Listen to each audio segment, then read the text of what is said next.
Fun. Chapter 33, The Garden. After inspecting the grounds, Tawny asked Roz to remove all the dry brambles and weeds and leaves from the garden area. She asked her burrowing friends, the moles and the groundhogs, to dig through the dirt and loosen the soil. And then she asked all the neighbors to do something rather peculiar. Please leave your droppings around the nest.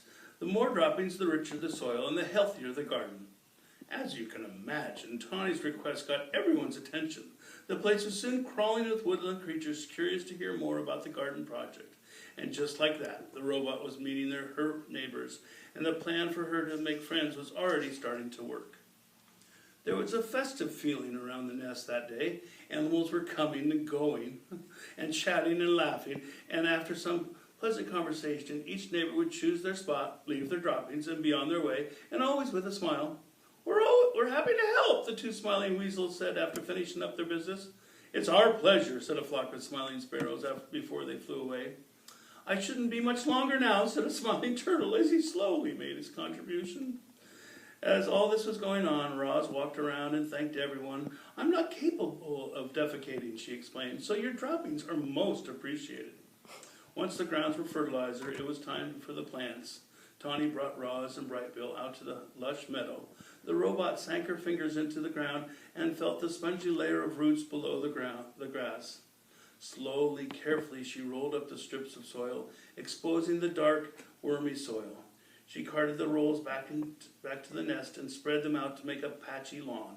Then she transplanted clumps of wildflowers and clovers and berries and shrubs and herbs until the nest was surrounded by a scraggly collection of plants. It's not much to look at now, said Tawny, but the grasses will grow into these gaps, and the flowers and bushes will perk up in a few days. I'll return soon to make sure it's taking root. Before long, this will be a lovely wild garden. Chapter 34, The Mother. Like most goslings, Brightbill followed his mother everywhere. He was a slow, tottering little thing, but Roz was rarely in a hurry, and together they loved meandering through the forest paths and around the banks of the pond. However, they spent most of their time right in their own garden. You see, the garden was no longer scraggly. Thanks to the robot's careful attention, it was now bursting with colors and scents and flavors. Clearly, Roz was designed to work with plants. Can I show the picture? Yes.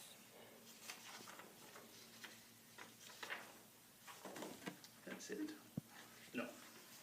Oh, Roz, you've been so busy, said Tawny, and her family grazed on the wonderful wonderland of growing things. The garden is glorious. You'll be seeing quite a lot of us around here. Tawny meant what she said, and each morning around daybreak, Roz and Brightbill would hear quiet footsteps around the nest.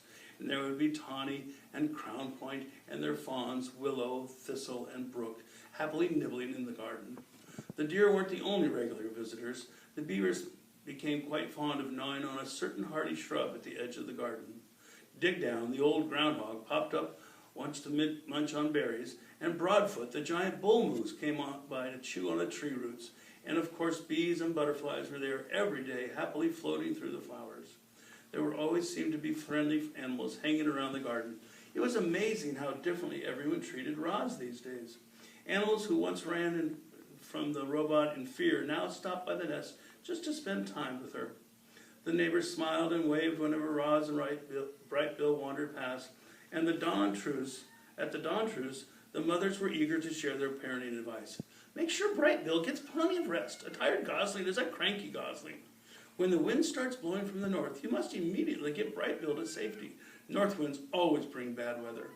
You'll never be a perfect mother, so just do the best you can.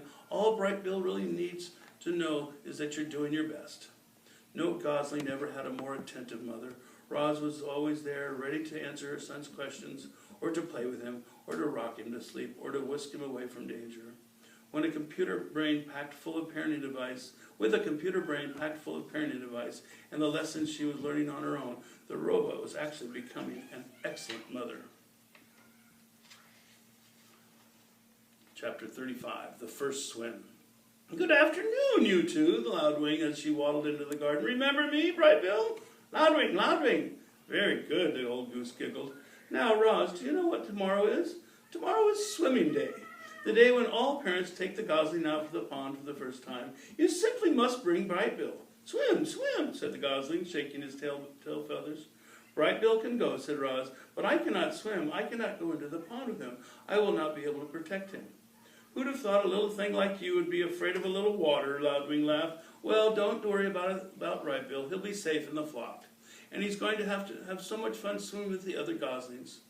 We begin at sunrise, so don't be late. See you in the morning. And with that, the goose plopped into the water and glided away. Swim, swim, said the gosling. Yes, Bright Bill, said the robot staring at the pond. Swim, swim. Early in the next morning, peeps and honks and splashes began echoing across the calm water. Roz and Bright Bill followed a trail across the fog and over to a beach that was crawling with fluffy goslings and proud parents. Roz took a few steps into the water, and her survival instincts immediately flared up. The robot's computer brain knew that if water got in her body, it would do serious damage. And so as the other parents began swimming across the pond, Roz stood safely in the shallows and watched.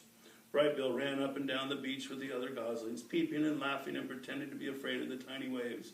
And when one wave finally pulled him in, he felt his body floating up on top of the water. A big smile appeared on the gosling face. Clearly, Bright Bill was designed to swim. Very good, Bright Bill, said Loudwing as she floated by. You're a natural. Yes, Bright Bill, you're a natural, said Roz, trying to sound like a good mother. Loudwing rounded up all the goslings and gave them a quick swimming lesson. Remember, everyone, paddle with your feet evenly to swim in a straight line, and paddle with your right foot to go left, and paddle with your left foot to go right. Try it out and join the rest of us when you are ready. Happy swimming day! Loudwing and the other adult geese calmly glided towards the center of the pond, and a jumble of goslings tried to keep up with them, and the youngsters jostled and splashed and peeped with excitement, and gradually they paddled in the direction of their parents. Only Bright Bill lagged behind. Mama, swim? Roz pointed to the flock. I cannot swim. You go and have fun with the other geese. You'll be safe with them. Gosling took a deep breath, and then he shook his tail and feathers and paddled his feet and set on his very first swim. He drifted too far left and he drifted too far to the right, but his feet kept paddling until he caught up with all the other goslings. Roz spent the morning watching her son swim around and around the pond. As she watched him, she felt something like gratitude. Thanks to Bright Bill, the robot now had friends and shelter and help. Thanks to Bright Bill, the robot has now become better at surviving. In a way, Roz needed Bright Bill as much as Bright Bill needed Roz, which was precisely why she felt such concern when the mood in the pond suddenly changed. One moment, everything was tranquil, and the next moment, the geese were in a panic. Something was violently sloshing through the group. It was Rockmouth, the giant toothy pike. The fish had been a problem in the pond for as long as anyone could remember, but he had never attacked goslings before. All the parents immediately went to protect their young, all the parents except Roz. The robot could only stand in the shallows and watch her son as her son left the other geese behind and desperately swam towards his mother. Swim to me, Bright Bill, quickly! The gosling kicked as fast as he could, but alone in the water, he made an easy target, and the pond rippled as Rockmouth slashed below the surface. Mama, help! Squeaked Bright Bill. The robot was terribly conflicted. Part of her knew that she had to help her son, but another part of her knew she had to stay out of the deep water. Her body lurched forward and then backward and again as she struggled to make a decision, and then Loudwing came to the rescue. Rockmouth, don't you dare harm that little darling! The old goose fluttered over and splashed right down on top of the fish. Leave him alone! She pecked and kicked and beat her wings against the fish until he surrendered in the murky depths of the pond. Loudwing escorted Bright Bill back to the beach, and a minute later the gosling was in her mother's arms, safe and sound. Rockmouth isn't as dangerous as he seems, said the goose, all out of breath, but I think that's enough swimming for one day. Chapter 36, The Gosling Grows. Bright Bill almost forgot about the incident, soon forgot about the incident with Rockmouth, and he spent his mornings cruising around the pond with the other goslings. He was becoming a great little swimmer. He was also becoming a great little speaker. Hello, my name is Bright Bill, he said to anyone who would listen. The gosling was small for his age, but he always would be, and he was growing bigger and stronger by the day. His increasing size was matched by his increasing appetite. He gobbled up down grass and berries and nuts and leaves, and sometimes he would snack on little insects, and if it was edible, Bright Bill would eat it. And even if it wasn't edible, he would eat it anyway. Roz felt something like fright the first time she saw Bright Bill swallowing pebbles on the beach. She was holding him upside down, hoping the pebbles would fall out of his mouth, when Loudwing stepped in.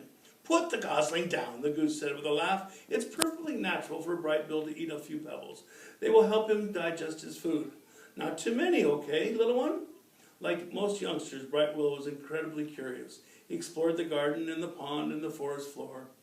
He would also occasionally explore neighboring homes. He would wander down some hole and say whenever whoever was there, "Hello, my name is Bright Bill," and then a long robot arm would reach in and pull the gosling back outside. "Sorry to bother you," Roz would say in the friendliest of voices. The mother and her son slipped into a good nighttime routine. While the gosling slept, the robot would tend the fire if it was cool out, or gently fan him if it was warm. If he woke up hungry or thirsty, Roz brought him food or water, and whenever he had nightmares, she was always there to help rock him back to sleep.